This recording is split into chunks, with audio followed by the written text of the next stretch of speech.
پھر اسی طرح بعض اوقات یہ ہوتا ہے کہ بجٹ اجازت نہیں دیتا بڑی کتاب خریدنے کی، تو یہ قرآن مجید کا عربی اردو لغت ہے، مقتدرہ قومی زبان نے چھاپا ہے اور نسبتاً سستا بھی ہے، 1 والیوم ہے، اور اس کا بھی انداز جو ہے یہ ایسا ہی ہے جیسے اس کا ہے، لیکن اس میں کچھ غلطیاں تھیں۔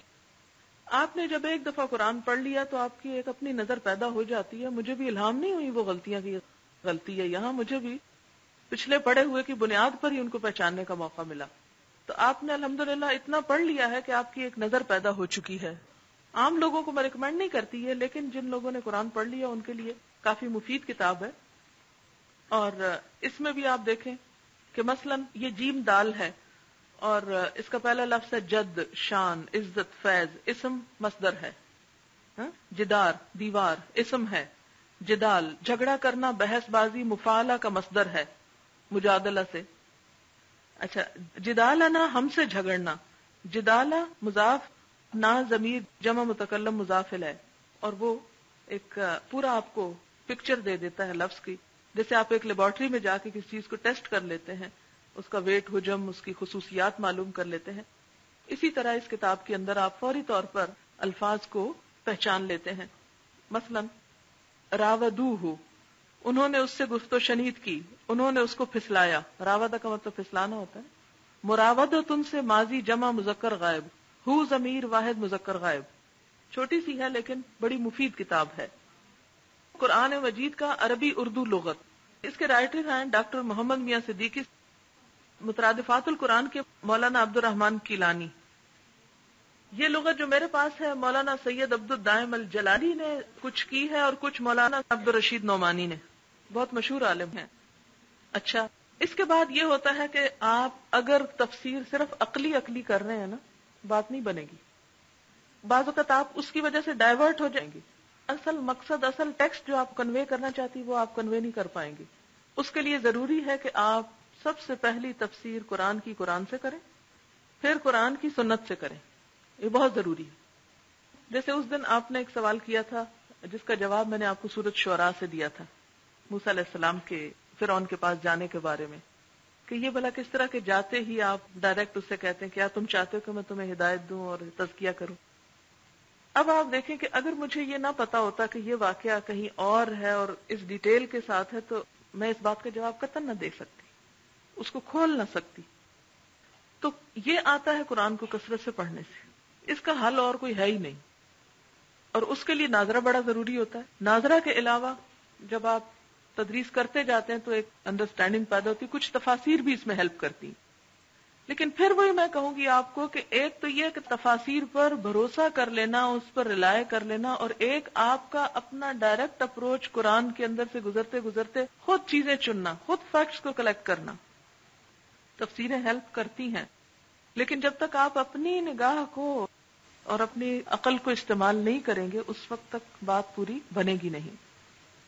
مثلا موسیٰ علیہ السلام کا واقعہ جہاں جہاں آتا ہے تو جب آپ ناظرہ پڑھیں تو تھوڑی دیر کے لیے کیا کریں، ذرا غور کمپیئر کیا کریں، اچھا پیچھے کیا پڑا تھا، آگے کیا کیا، ہلکا سا، اس سے آپ کو انشاءاللہ بہت فائدہ ہوگا۔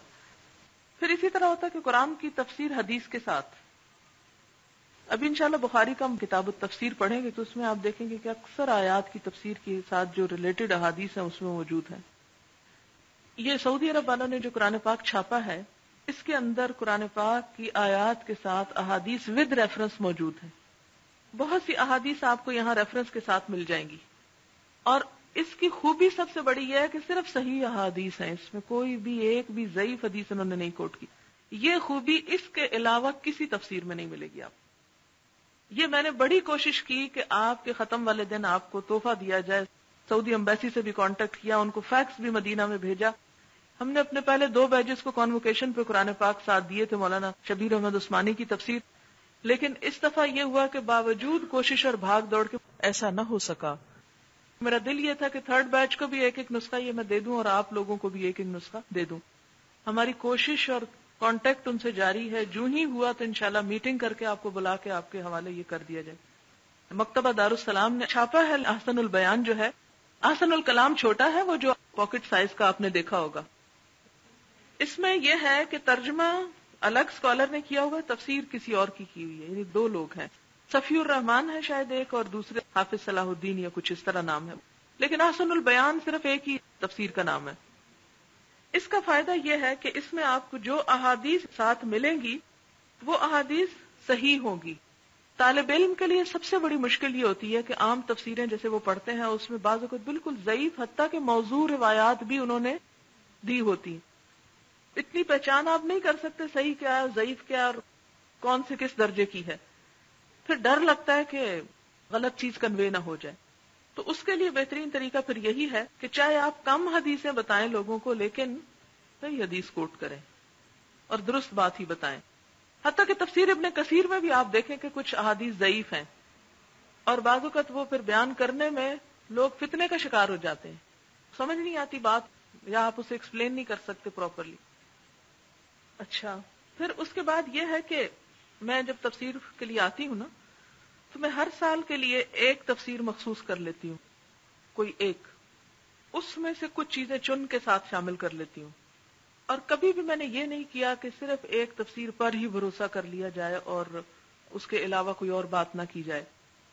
اس تفسیر کو ساتھ اس لیے کہ اس کا نقطہ نظر کیا ہے اور اس کو پھر اپنے پچھلے سابقہ علم سے کمپیئر کر لیتے. مثلا ایک تفسیر جو مولانا وحید الدین کی ہے تذکیر القرآن, اس میں آپ کو ایک خلاصہ سا مل جائے گا آیات کا, اور جو مفہوم ہے یہ قرآن کا کیا میسج ہے وہ بہت اچھی طرح ایٹ اے گلاس آپ اس کو پڑھ کے سمجھ جائیں گے فوری طور پر. بات واضح کرنا آسان, لیکن یاد رکھیے کبھی اپنے اوپر ضرورت سے زائد بوجھ نہ ڈالیں کہ یہ بھی پڑھ لیں یہ تفسیر بھی پڑھ لیں وہ بھی, تاکہ ہم علامہ بن جائیں. جیسے میں تھوڑا تھوڑا دھیمے دھیمے چلتی ہوں, یا اگر آپ ایک سے زائد جگہ پر درس دے رہے ہیں تو ایک جگہ ایک شامل کر لیں دوسری جگہ دوسری پڑھتے چلے جائیں, اور اس میں کوئی بھی چیز جو ضعیف ہو یا کوئی بھی چیز جو خلاف عقل ہو ان چیزوں کو آپ اگنور کر دیں. بس اچھی صاف ستھری چیز کو چن لیں اور باقی سب سارٹ آؤٹ کرتے چلے جائیں.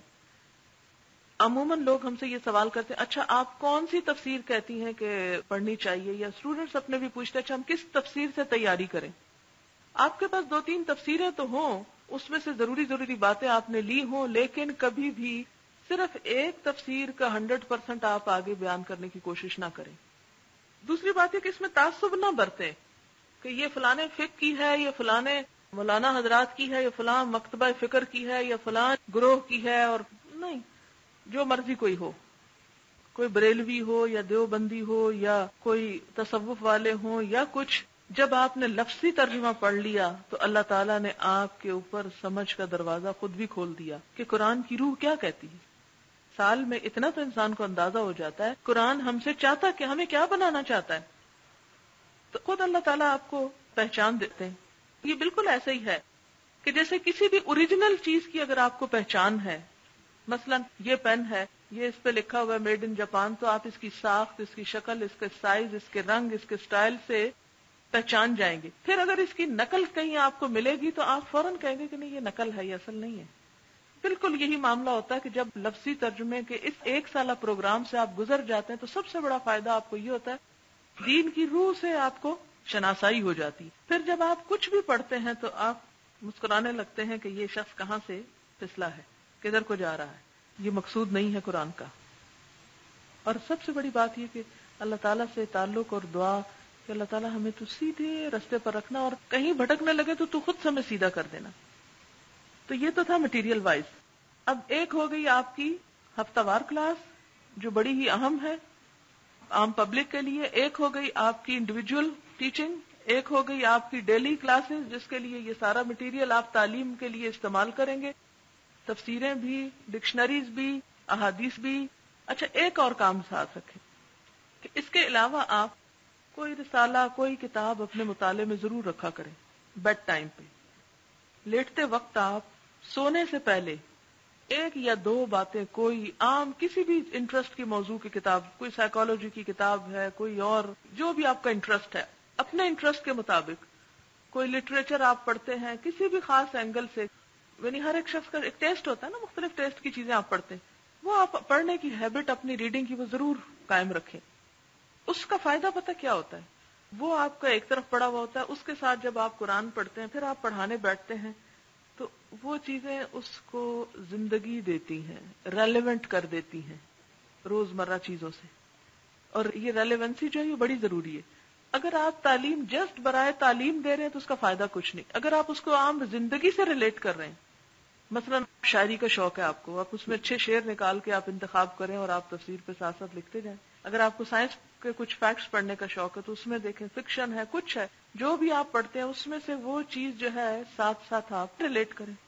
اچھا، ایک اور کام جو میں اپنی تفسیر میں ساتھ کرتی ہوں وہ یہ ہے کہ مثلاً آپ یہاں پر دیکھ رہے ہیں کہ یہ ایک یلو کلر استعمال ہوا ہے، یہ ریڈ ہوا ہے، یہ نیلا ہوا ہے بیچ میں، یہاں پر یہ سرخ لائنیں لگی ہوئی ہیں، کہیں آپ کو یلو نظر آئیں گی، کہیں آپ کو گرین نظر آئیں گی، یہ رنگا رنگی.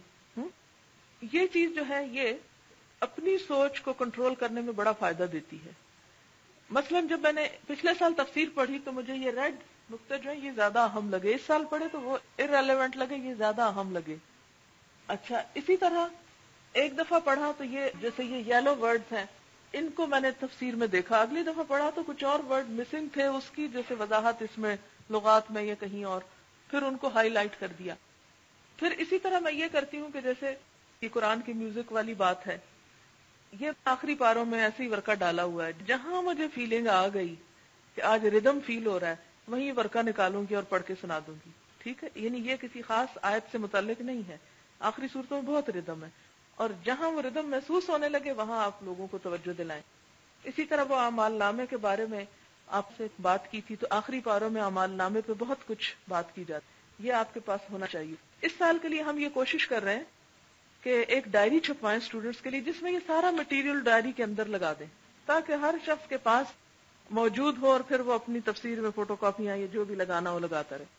اچھا، اسی طرح کوئی تصویر دیکھ لی کہیں، وہ جو ریلیونٹ جگہ ہے وہاں پر اسی طرح وہ کاغذ لا کے لگا دیا. اسی طرح احادیث جیسے مختلف. پھر اسی طرح یہ ہے کہ کئی دفعہ کمنٹس دیتے ہیں اسٹوڈنٹس، بڑے اچھے اچھے ہوتے ہیں. مثلا یہ جو ابلتے ہوئے چشموں کی بات ہوئی تھی قرآن میں، عین آنیہ، اور اس میں کسی نے کہا کہ کشمیر میں ایک چشمہ ہے اور اس میں پانی ابلتا ہے، لوگ وہاں انڈے ابال لیتے ہیں. اب ایسی جو اسٹوڈنٹس کے کمنٹس ہوتے وہ پھینکتی نہیں وہ اپنی تفسیر میں رکھ چھوڑتی ہوں. اس سے یہ فائدہ ہوتا ہے کہ آپ کو آئندہ کے لیے ہیلپ ملتی ہے. اچھا، اسی طرح کچھ الفاظ کو میں گول دائرے میں کر لیتی ہوں، جیسے صحابہ کے نام ہوتے ہیں یا حدیث کی کتاب کا نام ہوتا ہے، ان کو گول دائرے لگا لیتی ہوں. کیوں؟ آپ مثلاً پڑھ رہے ہیں تو ادھر تو نہیں آپ کو اب ٹائم ملے گا اچھا یہ کیا لکھا ہو، تو جو گول دائرے کی چیز ہوگی آپ صرف اس پہ نظر ڈالیں گے، باقی عبارت پہ نہیں. اچھا، اسی طرح یہ ہے کہ تقریباً ساری تفسیر میں آپ کو یہ حاشیے پہ لکھی ہوئی باتیں ملیں گی، جہاں کہیں کچھ پڑھیں فوراً ساتھ جو ہے حاشیے پہ کچھ نہ کچھ نوٹ کرتے چلے جائیں. اور اس کا فائدہ یہ ہوتا ہے کہ آپ کی اپنی رائٹنگ میں جو بات لکھی ہوئی ہوتی ہے وہ زیادہ فائدہ مند آپ کے لیے ثابت ہوتی ہے. پھر اسی طرح یہ یلو چٹس جو ہیں یہ بڑا فائدہ دیتی ہیں. میری اس تفسیر میں نسبتاً کم ہے لیکن پچھلی تفسیریں میری بھری پڑی ہیں ان یلو کاغذوں سے. یہ جو سٹک کرتے ہیں نا، یہ اس کا بڑا فائدہ ہوتا ہے. آپ نے یہاں ایک جگہ لگائی، اگر آپ نے دیکھا کہ وہ چیز آگے بھی فائدہ دے رہی ہے تو بجائے دوبارہ لکھنے کے وہ چٹ اتاری اور اس دن وہاں لگا لی. پھر اسی طرح جیسے وقتاً فوقتاً آپ کو بیچ میں کچھ چیزیں دکھائی بھی گئیں.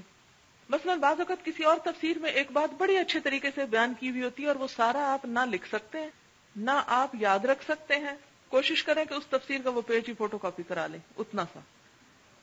جیسے یہ میں نے ایک اور تفسیر سے نکال کے کروایا گا اور اس میں آپ نے دیکھا کہ یہ گول دائرے نظر آ رہے ہوں گے آپ کو، گول دائرے لگے ہوئے ہیں، یعنی یہ اہم باتیں ہیں اس کی جو اس جگہ نہیں مل رہی.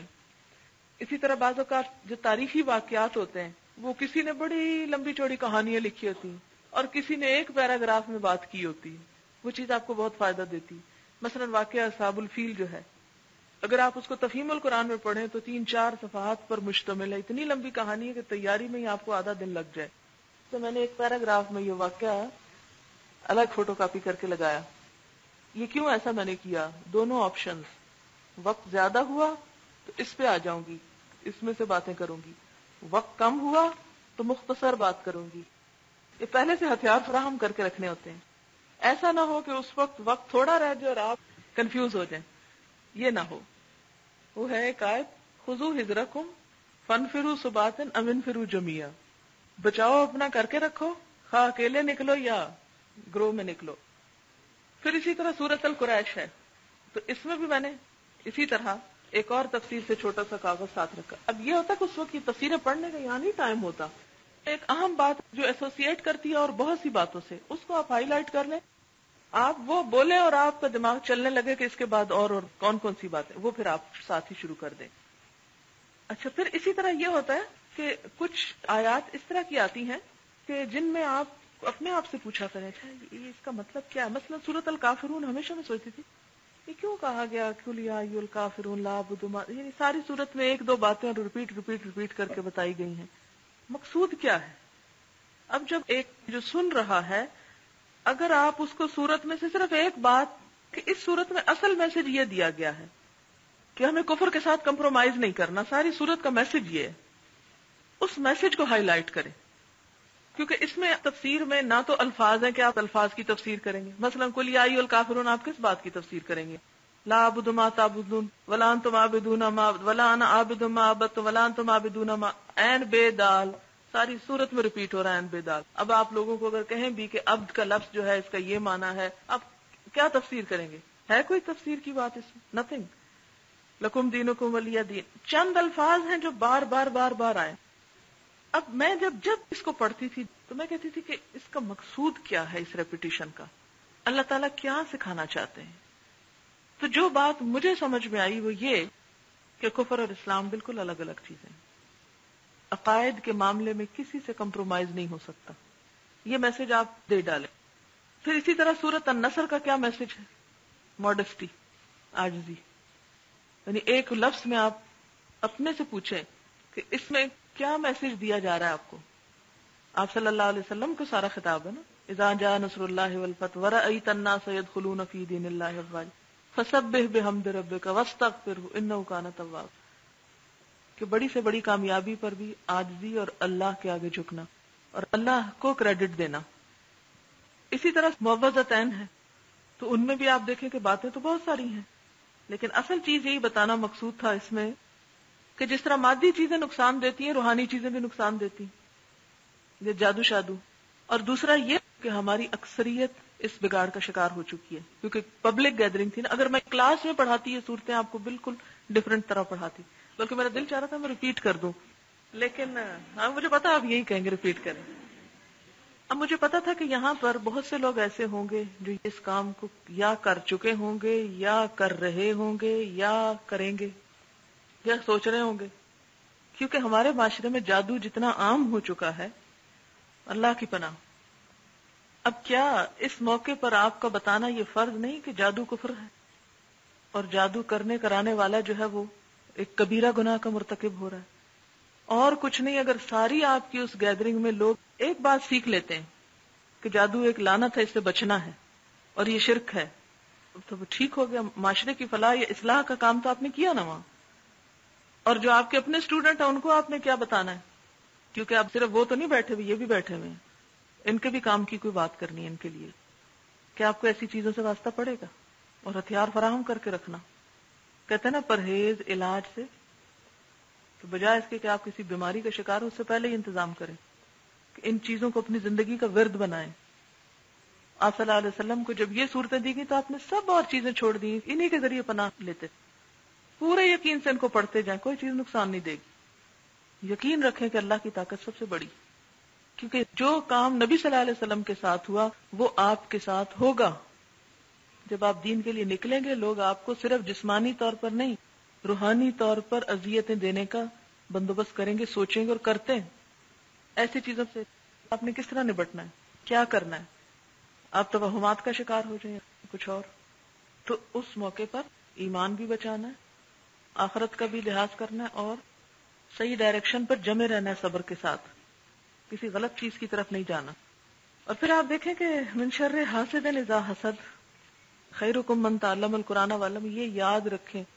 آپ قرآن سے تعلق جوڑیں، آپ محسوس کریں گے آپ کی دنیا کا رخ بدل جائے گا، دنیا کی مشکلات کا حل آپ کو ملنے لگے گا. یہ ہو نہیں سکتا کہ کوئی شخص قرآن کے ساتھ تعلق رکھے اور اس کے بعد اسے دنیاوی اعتبار سے فائدہ نہ ہو. غم، دکھ، بیماری، پریشانی، مفلسی اور بہت چیزوں کا علاج ہے اس کے اندر، اس کی تعلیم کے اندر، اس کے سکھانے کے اندر. کیونکہ اصل چیز سوچ ہوتی ہے. کہتے ہیں نا غنا دل کا غنا ہوتا ہے. مال سے غنا نہیں آتا، تو دل کا غنا آپ کو قرآن دے گا، تو غیر محسوس طریقے سے زندگی بدلے گی. آپ فقیر ہوتے ہوئے اپنے آپ کو سب سے امیر سمجھیں گے.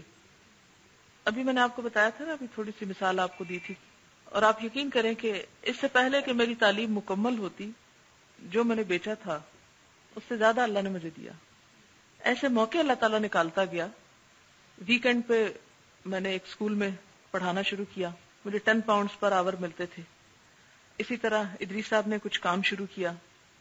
اب ہوتا یہ تھا کہ جو ہمیں اسکالرشپ ملتا تھا وہ پورا ہم سیو کر لیتے تھے، اور وہ اگلے سال کی فیس دینی ہوتی تھی ہمیں. وہاں کی فیسیں بہت زیادہ ہوتی، اور ہم اپنے روزمرہ کا گزارا ان ویکینڈ کے کام سے کیا کرتے تھے. اور اینڈ میں آ کے جب آخری سال کی فیس دینی نہیں تھی تو وہ سارے پیسے جو تھے وہ خود بخود بچ گئے. اور جب میں جا رہی تھی تو ہمارے پاس ایک فیس تھی اور ایک نہیں تھی. ایک فیس ہمیں خود سے دینی تھی. تو یونیورسٹی کے ایک ہیں، اب آج کل جو پریزیڈنٹ بنے ہیں، تو اس وقت وہ ڈین تھے. جیسے ہم ان کو گئے ملنے کے لیے آخری دفعہ، تو کہنے لگے کہ تم سفر پہ جاؤ، اللہ کی راہ میں نکل رہے ہو، ایک آیت یاد رکھنا، وَمَن يُهَاجِرْ فِي سَبِيلِ اللَّهِ يَجِدْ فِي الْأَرْضِ مُرَاغَمًا كَثِيرًا وَسَعًا. جو اللہ کی راہ میں ہجرت کرتا ہے وہ زمین میں بڑی وسعت دیکھتا ہے. یجد فی الارض مراغما کثیرا وسعا. لہذا کبھی مشکل آئے تو پریشان نہ، کیونکہ وہ بھی انہی مشکلات سے گزر چکے تھے پہلے. مشکلات آئیں اور واقعی اتنی آئیں کہ ہلا مارے گئے ہم. وہ تو کبھی موقع ملا تو بتاؤں گی، ہلا مارے جانے والی کیفیت تھی. لیکن اس کے بعد اللہ تعالیٰ نے ان مع العسر یسرا، غیر محسوس طریقے سے. اور اللہ کا یہ احسان ہے، اپنا تو کچھ بھی نہیں، کہ کبھی لالچ نہیں رہا. یہ نیت نہیں کر کے گئے تھے کہ وہاں پاؤنڈز کمانے ہیں یا ان کے پیچھے بھاگنا ہے یا تلاش کرنے ہیں یا کچھ. یہاں سے بھی جاتے ہوئے 2 ہی جوڑے لے کے گئی تھی جو میرے پہلے میں معمول تھا طالب علمی کے زمانے کا. وہاں کے حالات کا بھی نہیں پتا تھا کہ ہوگا کیا، لیکن اللہ تعالیٰ نے سب ضرورتیں پوری کی. جب ہم شروع میں گئے تو برتن نہیں تھے، اور یہاں سے تو مجھے پتہ نہیں تھا کیا کر لے جانا پڑے گا. ہم نے سوچا ہاسٹل میں رہیں گے تو جس طرح ہمارے ہاسٹل ہوتے ہیں کام چل جائے گا، لیکن وہاں تو ہاسٹل کا بھی آپ کو خود کوکنگ بعض اوقات کرنی پڑتی. میں نے یہاں بھی کوکنگ کبھی خاص نہیں کی تھی اور نہ مجھے اتنا اندازہ تھا. میں نے ایک پین ایسی سیکنڈ ہینڈ وہاں پر وہ جمبل تیل سی لگتی ہے اس میں سے لیا، ایک پین جس کا ڈھکن بھی نہیں تھا. اس کے اوپر جس پلیٹ میں ہم کھانا کھاتے تھے وہ پلیٹ میں نے ڈھکن اس کو بنایا اور یوز کرنا شروع کیا. عادت کوکنگ کی تجربہ تھا نہیں. ایک دن وہ پتھر کی تپی ہوئی پلیٹ میں نے ہاتھ سے پکڑ لی اوپر سے غلطی سے، اس سے میرا ہاتھ یہاں سے چھالے بن گیا تاکہ قلم مجھ سے نہیں پکڑا جاتا. اس کا انفیکشن پھیلا کہ ساری انگلیاں اس میں آ گئی اور ٹپ ٹپ آنسو بہاتی تھی اور روتی تھی. میں کہتی تھی یا رب مجھے تو نے کس حال میں ڈال دیا ہے. یعنی ایک ایک لمحہ میرے لیے بڑا تکلیف دہ اذیت ناک تھا، لیکن اللہ نے ثابت قدمی دی، ورنہ چھوڑ کے آ جاتے کہ نہیں ہوتا. یہ آپ یقین رکھیے، اللہ تعالیٰ کا یہ وعدہ ہے کہ جب آپ اس کے کام کے لیے نکلتے ہیں نا تو ساری ضرورتیں پوری کرنا اس کا ذمہ ہو جاتا ہے. 1 سال سے آپ الہدا کے اندر ہیں اور پچھلے بھی کچھ لوگ موجود ہیں. اب یہ بتائیں کہ ہم نے آپ سے کتنی دفعہ کیا مانگا؟ آپ بتا سکتے ہیں کیا لیا آپ سے؟ اور الحمدللہ اس سال میں اللہ تعالیٰ نے ایف8 میں الہدا کو ایک بہت بڑی جگہ بھی عطا کی.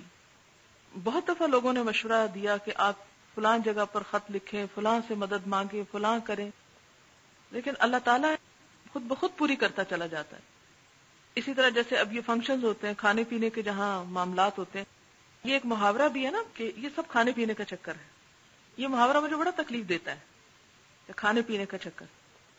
اسی وجہ سے پہلے دن سے ہی الہدا کا جو کھانے پینے کا کام ہے نا وہ بالکل الگ ہے. اس کا اصل مین ڈونیشن یا فنڈ سے قطعاً کوئی تعلق نہیں کہ اگر کوئی شخص ڈبے میں کوئی ڈال گیا ہے یا ویسے کچھ دے گیا الہدا کے لیے تو ہم اس کو لگا لیں کھانے پینے پہ. سوال ہی پیدا نہیں ہوتا. نہیں ہے تو نہیں کریں گے، کوئی بات نہیں. جو پیسہ جس مقصد کے لیے اسی بجٹ کے اندر رہ کے کریں گے. اور الحمدللہ ہم سوچ رہے ہوتے ہیں اللہ تعالیٰ خود پوری کر دیتا ہے. لوگ خود آ جاتے ہیں، اچھا ہم یہ کرنا چاہتے ہیں. انسان سوچ بھی نہیں سکتا. اب مثلا میں چھوٹی سی مثال دیتی ہوں کہ میں نے کپس منگوائے ابھی چائے کے لیے، کہ ہر دفعہ ہم بازار سے لیتے ہیں، کبھی پیپر کپس لیتے ہیں تو وہ بہت مہنگا پڑ جاتا ہے تو ہم خرید ہی لیتے ہیں کچھ، اور پچھلے جو تھے وہ ختم ہو گئے ہیں. اچھا کپس منگوائے، جنہوں نے لا کر دیے، خرید کر جو لائے، تو میرے دل میں بہت جذبات تشکر تھے کہ انہوں نے ہمارے لیے اتنی محنت کی، بازار مارکیٹ پھری، دیکھا، اٹھایا سامان، وقت لگایا، سب کچھ. تو میرا دل چاہتا ہے میں ان کا شکریہ ادا کروں نا، اور دل سے کروں، اور ان کے لیے دعا بھی کروں کہ اللہ تعالیٰ ان کو جزائے خیر دے. اور یہ کوئی تکلفن نہیں تھا یا کوئی رسمن نہیں تھا، لیکن دل سے تھا. کیونکہ قرآن پاک میں کیا آتا، خذ من اموالہم صدقۃ تطہرہم وتزکیہم بہا وصلی علیہم، ان کے لیے دعا کرو. قرآن کا یہ اخلاق ہے. یعنی آپ کو پتا نا، صدقہ حضور صلی اللہ علیہ وسلم کی ذات کے لیے تو حرام تھا، لیکن خذ من اموالہم صدقۃ، لو لیکن ساتھ دعا دو. تو میں نے ان کا صرف شکریہ ادا کیا، اور یہ کپ آ چکے تھے، پیمنٹ ہو چکی تھی، سب کچھ ہو چکا تھا. میں نے صرف ان کا شکریہ ادا کیا، ان کا اللہ تعالیٰ آپ کو جزائے خیر دے، آپ نے بہت ہمارا کام آسان کر دیا، اور انشاءاللہ آپ کے لیے بھی یہ صدقہ جاریہ ہوگا کہ جس مقصد کے لیے استعمال ہوں گے. تو پتہ نہیں ان کے دل میں کیا آئی، تو اگلے دن انہوں نے اس کی جو پیمنٹ تھی وہ ساری واپس بھیج دی کہ نہیں، یہ میری طرف سے الہدا کے لیے ڈونیشن ہے کہ مجھے بھی اس کام میں ثواب ملے گا. اب آپ دیکھیں کہ ایک میں یہ سوچتی، ایک لالچ رکھتی کہ ان کو اللہ نے دیا ہے تو ان کو میں کہتی ہوں کہ وہ الہدا کو کب خرید دیں. ایک پاسبلٹی تھی نا، لیکن ایک دفعہ بھی میرے ذہن میں یہ خیال نہیں آیا کہ میں ان سے کہوں کہ وہ خرید کے دیں، وہ ڈونیشن دیں، یا ان کا بھی حق بنتا ہے، یا ان کو بھی دین کے لیے کچھ کرنا چاہیے اور وہ کیوں نہیں کرتے. نعوذ باللہ، کوئی ایسی بات نہیں. کیا کسی کا یہ احسان کم ہے کہ کوئی آپ کی مدد کر دیتا ہے، کوئی چیز آپ کو خرید کر لا دیتا ہے، چاہے آپ ہی کے پیسے ہوں. تو کسی کا جو احسان ماننا ہوتا ہے نا، یہ بھی بہت فائدہ دیتا ہے انسان کو دین کے کام میں. جو آپ کے ساتھ تعاون کر رہے ہیں یا جو آپ کے مددگار ہیں یا کسی بھی طرح آپ کا کچھ کرتے ہیں، تو کوشش کریں حتی الوسع کہ ان کا کسی نہ کسی انداز میں شکریہ ضرور ادا کریں. یہ الگ بات ہے کہ جو کام بڑھتے جاتے ہیں، ذمہ داریاں بڑھتی جاتی ہیں، تو انسان بعض اوقات ہر ایک کا شکریہ ادا نہیں کر پاتا. لیکن اگر موقع مل گیا ہے اور اس وقت میں آپ کوئی اور بات بھی کر سکتے ہیں، لیکن اگر کسی کا احسان ہے تو آپ اس احسان کا ذکر کر دیں. اور پھر جیسے ہم دین کے لیے جب تبلیغ کرنے کے لیے نکلتے تو ہم لوگوں کے حریف بن کے نہ نکلیں، یا ان پر الزام تراشیاں کرتے ہوئے مت نکلیں، یا ان کو ہم سنانے کے لیے یا تانا زنی کرنے کے لیے مت نکلیں کہ اچھا یہ آگے آج میرے قابو میں ہے تو اس کو وہ سناؤں، کہ نہیں. تو جب آپ کسی کے لیے خیر خواہی کے ساتھ نکلیں گے، آپ کے دل میں کسی کے لیے برائی نہیں ہے، آپ دوسروں کی چیزوں کو اگنور کرنے والے ہیں، تو سَيَجْعَلُ لَهُمُ الرَّحْمَنُ وُدًّا، اللہ تعالیٰ ان کے لیے دلوں میں خود بخود محبت پیدا کر دیں. اچھا، ایک اور چیز یاد رکھیے کہ بعض اوقات لوگ منفی باتیں آپ کے بارے میں کر کے آپ کو ڈسٹرب کریں گے، پریشان کریں گے. اس کو کبھی خاطر میں نہ لائیں. منفی باتیں کریں گے، ویسے تو بڑی تبلیغ کرتی پھرتی ہے اور فلانا کام اس کا ایسے ہے، ڈمکانا کام ایسے ہے. جب بھی کوئی تنقید کرے آپ سوچیں، اچھا اپنے آپ سے آنےسٹلی پوچھے، ہوں نا میں ایسی؟ اور اگر دل کہے تو دل کا وہ جواب سنیں، اگر ہے تو اپنے آپ کو درست کر لیں، اور اگر نہیں ہے تو اطمینان رکھیں. کیا اللہ کے رسول صلی اللہ علیہ وسلم پر الزام تراشی نہیں ہوئی تھی نا؟ آپ کا کیا ری ایکشن ہوتا تھا، بتائیں گے آپ مجھے؟ جب آپ کو جادوگر کہا جاتا تھا، ساحر کہا جاتا تھا، شاعر کہا جاتا تھا، کاہن کہا جاتا تھا، آپ کیا کرتے تھے جواب میں؟ اس کی تردیدی بیانات، خاموشی سے اپنا کام کرتے جائیں. لوگ آپ کو کہیں گے کوئی فائدہ نہیں ہے آپ کو یہ سارے درس شرس کرنے کا، اتنی خرابی ہے معاشرے میں، کوئی اصلاح نہیں، بلا آپ کے کام کرنے سے کیا فائدہ ہو جائے گا؟ قطعاً نہ سنیں. لا تطع منہم آثما او کفورا، جو خود کچھ نہیں کرتے آپ کو بھی نہیں کرنے دینا چاہتے. آپ اخلاص کے ساتھ اپنی خیر خواہی جاری رکھیں. بعض اوقات لوگ آپ کو مس انڈرسٹینڈ کرتے ہیں، وہ سمجھتے کہ شاید آپ کی کوئی اس میں مفاد ہے، مصلحت ہے یا کچھ اور ہے، اس لیے آپ نکلے. لیکن جب آپ کو پتا ہے کہ آپ اس لیے نہیں نکلے تو آپ کو کس بات کا ڈر؟ ہاں، پھر یہ احساس نہ لوگوں کو دلائیں کہ آپ گناہگار ہیں اور ہم پرہیزگار ہیں، آپ جہنمی ہیں اور ہم جنتی ہیں. صیغہ کون سا استعمال کریں گے؟ شکر ہے، مصنوعی طور پر یا حقیقی طور پر؟ حقیقی طور پر، مصنوعی طور پر نہیں. یہ نہیں کہ لوگوں کو ظاہر کرنے، یہ جو ہم لوگوں پہ ظاہر کرتے رہتے ہیں نا، اللہ تو جانتا ہے نا. لوگوں کو آپ دھوکہ دے سکتے ہیں، اللہ تعالیٰ کو دے سکتے ہیں. اسی طرح جو مختلف دینی جماعتیں ہیں ان پہ تنقید و تبصرہ نہ کریں. کوئی آپ سے رائے لینے کی کوشش کرے تو کہیں کہ بس اللہ تعالیٰ نے ہر ایک کو مختلف ذہن دیا، اپنی اپنی سوچ کے مطابق کام کر رہے ہیں، دین کا کام ہی کر رہے ہیں نا، کوئی برا تو نہیں کر رہے. وہ اپنا کر رہے ہیں، آپ اپنا کریں. جو آپ کو صحیح طریقہ لگا آپ اس کے مطابق کریں. کیونکہ جب دین والے لوگ دین والوں کی مخالفت شروع کر دیتے ہیں تو دین ڈھانے کا سبب بنتے ہیں. مذاق نہ اڑائیں. جو ان کی اچھی باتیں، ان کی اچھی باتوں کا ذکر کریں کہ فلاں شخص میں، فلاں جماعت میں، فلاں گروہ میں یہ بڑی اچھائی ہے، بڑی خوبی ہے، ہمیں یہ خوبی اپنانی چاہیے. اور اگر کوئی ان کے اندر کمزوری ہے یا کمی ہے تو کہیں ہاں ٹھیک ہے یہ نہیں ہونا چاہیے، لیکن اب ہم کیا کہہ سکتے ہیں، یہ تو انہیں کو پتا ہوگا وہ کیوں کر رہے ہیں۔ بعض اوقات لوگ مجھ سے سوال کرتے ہیں اچھا فلاں جماعت جو ہے یہ کیوں کر رہی ہے۔ مجھے کسی نے خط لکھا، یہ جماعت اسلامی کا سالانہ اجلاس ہو رہا تھا، خط مجھے لکھا اور اس میں یہ لکھا کہ قاضی صاحب سے آپ پوچھیں کہ وہ اپنے اس جلسے کے لیے درخت کیوں کٹوا رہے ہیں، انوائرنمنٹ کیوں خراب کر رہے ہیں، اور اس قسم کی بہت سی باتیں کہ آپ ان سے یہ کہیں، آپ ان سے یہ کہیں۔ خیر چونکہ خط تھا اس لیے، لیکن میں نے اپنے دل میں یہ سوچا تھا کہ اگر میری ان سے ملاقات ہوگی جنہوں نے مجھے خط بھیجا اور یہ ساری باتیں کہی ہیں قاضی صاحب کو کہنے کے لیے، تو میں کہوں گی کہ بجائے اس کے یہ خط آپ مجھے بھیجتی ادھر ہی بھیج دیتی تو زیادہ اچھا تھا۔ یہ نہیں طنز کے ساتھ نہیں، طنز نہ کریں، آپ ان کو سیریسلی مشورہ دیں۔ میرے خیال میں اگر آپ یہی خط ادھر بھیج دیں تو اس کا کچھ فائدہ ہو جائے گا، میرا تو اپروچ ہی نہیں ہے قاضی صاحب تک، آپ ان کا ایڈریس معلوم کریں بھیج دیں، تو اس کا فائدہ بھی ہو جائے۔ یعنی لوگ آپ کو آ کے دوسروں کی برائیاں کریں گے، آپ ان کو مشورہ دیں ادھر ہی جا کے کر لیں تو بہتر ہے، ادھر فائدہ ہو جائے گا۔ ہوگا کیا، وہ کریں گے نا دو باتیں آپ بھی بولے ہاں ہاں بالکل، شیطان خوش ہو جائے گا۔ ہمارے ہاں یہ جتنی بھی جماعتیں بنی ہیں نا، یہ سب خیر اور بھلائی کے مقصد پہ بنی۔ یہ الگ بات ہے کہ آج صبح بھی جماعت اسلامی کی سالانہ اجلاس پہ بات ہو رہی تھی، میں نے کہا کہ بہت عرصہ پہلے بھی جماعت کے جو پروگرام ہوتے تھے ان میں تربیت کا عنصر بڑا غالب تھا، تربیت کا عنصر بہت غالب تھا۔ میں نے کہا کاش وہ لوٹ آئے، مفقود ہوتا جا رہا ہے۔ اتنے سارے لوگ جمع ہوئے ہیں لیکن جو تقریروں کا نچوڑ تھا اس سے کتنا تزکیہ اور کتنی تربیت ہوئی، وہ عنصر کم ہو گیا۔ ہوتا یہی ہے کہ ابتداء میں جب ایک کام شروع ہوتا ہے بہت اچھی نیت، اخلاص، خلوص کے ساتھ، جب وہ پہلی پود چلی جاتی ہے، دوسروں کے ہاتھ میں آ جاتا ہے تو وہ اصل مقصود پیچھے بھول جاتا ہے اور باقی چیزیں غالب آ جاتی ہیں، کیونکہ حالات بھی تو بدلتے ہیں۔ تو بدلتے ہوئے حالات کے مطابق اگر کوئی جماعت نہیں کر رہی ہے کچھ تو اسے بتانا چاہیے۔ اصل میں یہ بات ہم دونوں کر رہے تھے اور ایک شخص پاس بیٹھا ہوا تھا جو یہ میسج آگے کنوے کرنے کے قابل تھا، تو انشاءاللہ تعالیٰ ان کی بھی خیر خواہی ہوگی، کیونکہ کیا ہر مسلمان پر دوسرے مسلمان کی خیر خواہی لازم نہیں ہے؟ کیا یہ سارے دینی جماعتوں والے ہمارے مسلمان بھائی نہیں ہیں؟ کون ہیں یہ؟ غیر ہیں؟ ہمارے ہیں، اپنے ہیں، ان کی خرابی ہماری خرابی ہے، ان کا غلط رویہ ہمارے دین کے لیے نقصان دہ ہے۔ تو بجائے آپ ایک دشمنی کے روپ میں یا ایک تعصب کے یا تنقید کے یا ایک لیٹ ڈاؤن کرنے کے تاکہ ہم چمک اٹھیں اور وہ نیچے ہو جائیں، کوئی سی سا کا کھیل تھوڑی ہے۔ تو اگر کوئی اس طرح آپ کو الجھانے کی بھی کوشش کرے یا آپ سے کوئی تبصرہ کروانے کی، تو آپ کچھ باتوں کے بارے میں سمپلی کہہ سکتے ہیں کہ نہیں مجھے تو پتہ ہی نہیں۔ بعض اوقات آپ یہ کہہ سکتے ہیں معلوم نہیں ان کی کیا پرائرٹی ہے، یہ تو انہیں کو معلوم ہوگا کہ وہ ایسا کیوں کرتے ہیں۔